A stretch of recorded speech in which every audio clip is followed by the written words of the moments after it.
The ground is not supposed to move. That's the thing about earthquakes that makes them so particularly horrifying. We spend our entire lives trusting the ground. We walk on it. We build on it. We sleep on it. The ground is the one thing we assume is permanent and fixed and beneath us. It is literally the foundation of everything. And then it moves. Hi, I'm your narrator. Today we're exploring why ancient humans were fundamentally, existentially, helplessly terrified of earthquakes. And uniquely for this series, I would also like to present Namazu, the giant catfish. You'll see. Meet Grog. He's made it this far: disease, volcanoes, the dark, thunderstorms, and now the ground itself. His cave, his home, shakes. The walls crack, rocks fall from the ceiling, the floor tilts. And then it's over as quickly as it started, and Grog is standing in a different-shaped cave surrounded by dust, trying to understand what just happened to the universe.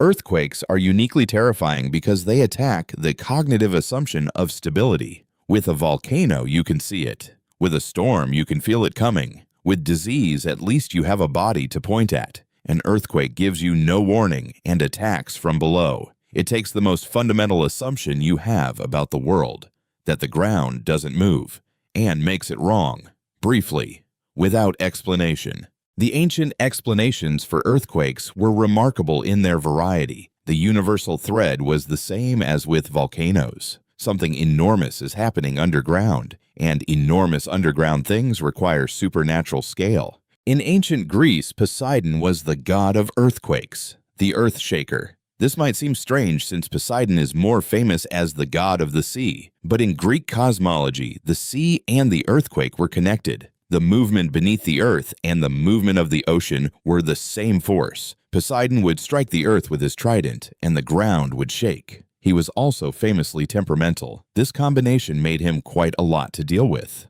In Hindu cosmology, the earth rested on the backs of 8 elephants, Ashtadhik Gajas, who themselves stood on the back of a giant cosmic turtle. When one of the elephants grew tired and shifted its weight, the earth trembled above. This cosmology is internally consistent. Large creatures shifting causes shaking above them. The logic is sound. The scale is somewhat different from reality. Japan gave us the best earthquake explanation, in my entirely professional opinion. Namazu, a giant catfish living beneath the earth. He is kept still by the thunder god Kashima using a heavy stone called the Kaname Ishi. But sometimes Kashima gets distracted, goes traveling, takes a day off, and when Kashima's attention lapses, Namazu shifts his weight. The earth moves above. That's it. An enormous catfish getting slightly bored beneath the surface of Japan.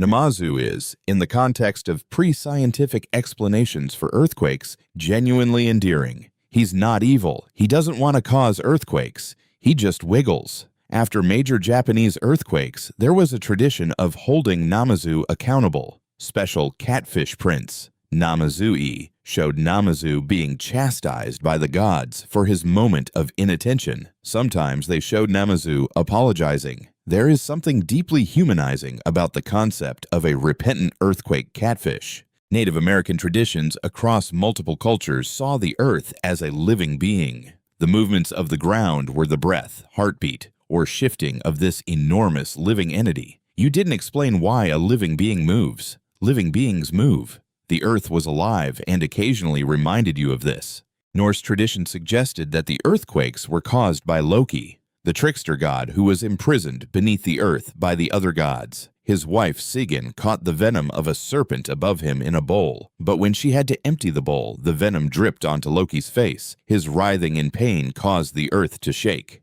This is the least cheerful of the earthquake explanations and says something important about Norse worldview generally. If a god is causing the earthquake, you appease the god. If a giant creature is causing it, you persuade someone to hold the creature still. Ancient cultures developed rituals and sacrifices for earthquake zones that varied but shared the common feature of attempting to negotiate with whatever enormous underground power was responsible for the shaking.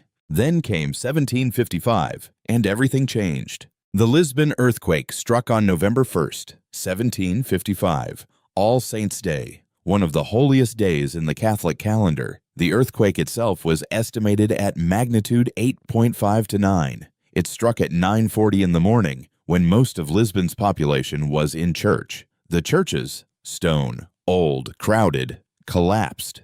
Tens of thousands died in the initial quake. Survivors fled to the waterfront. A tsunami arrived. Then fires broke out and burned for 5 days. Between 30,000 and 50,000 people died in a city of 200,000.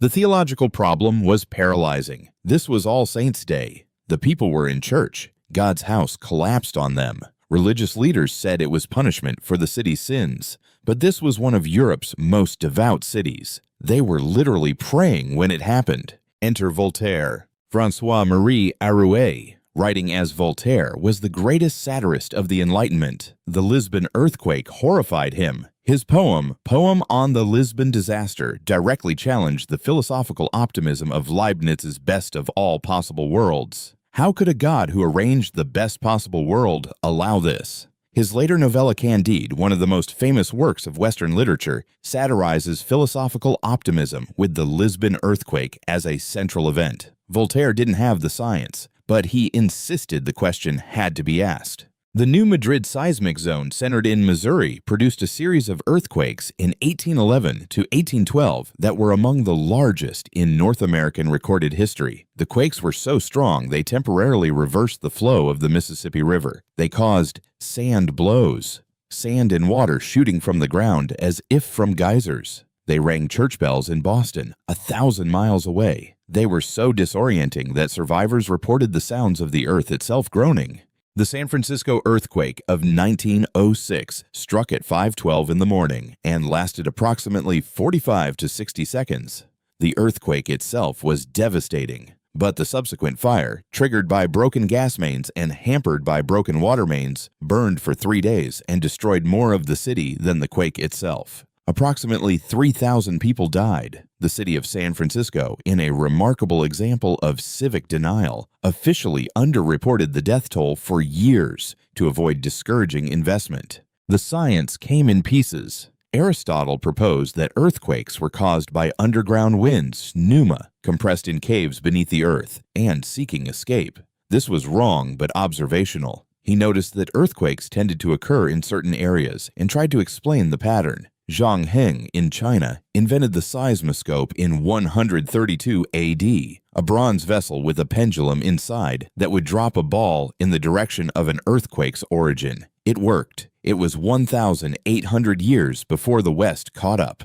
The real understanding came in 1960 when plate tectonics became the established paradigm. The Earth's crust is not a single solid shell. It is a jigsaw puzzle of plates, moving millimeters per year. Where plates meet, stress builds. When the stress exceeds the friction holding the plates together, they slip. The slip releases energy. The energy travels through the Earth as seismic waves. The seismic waves shake everything above them.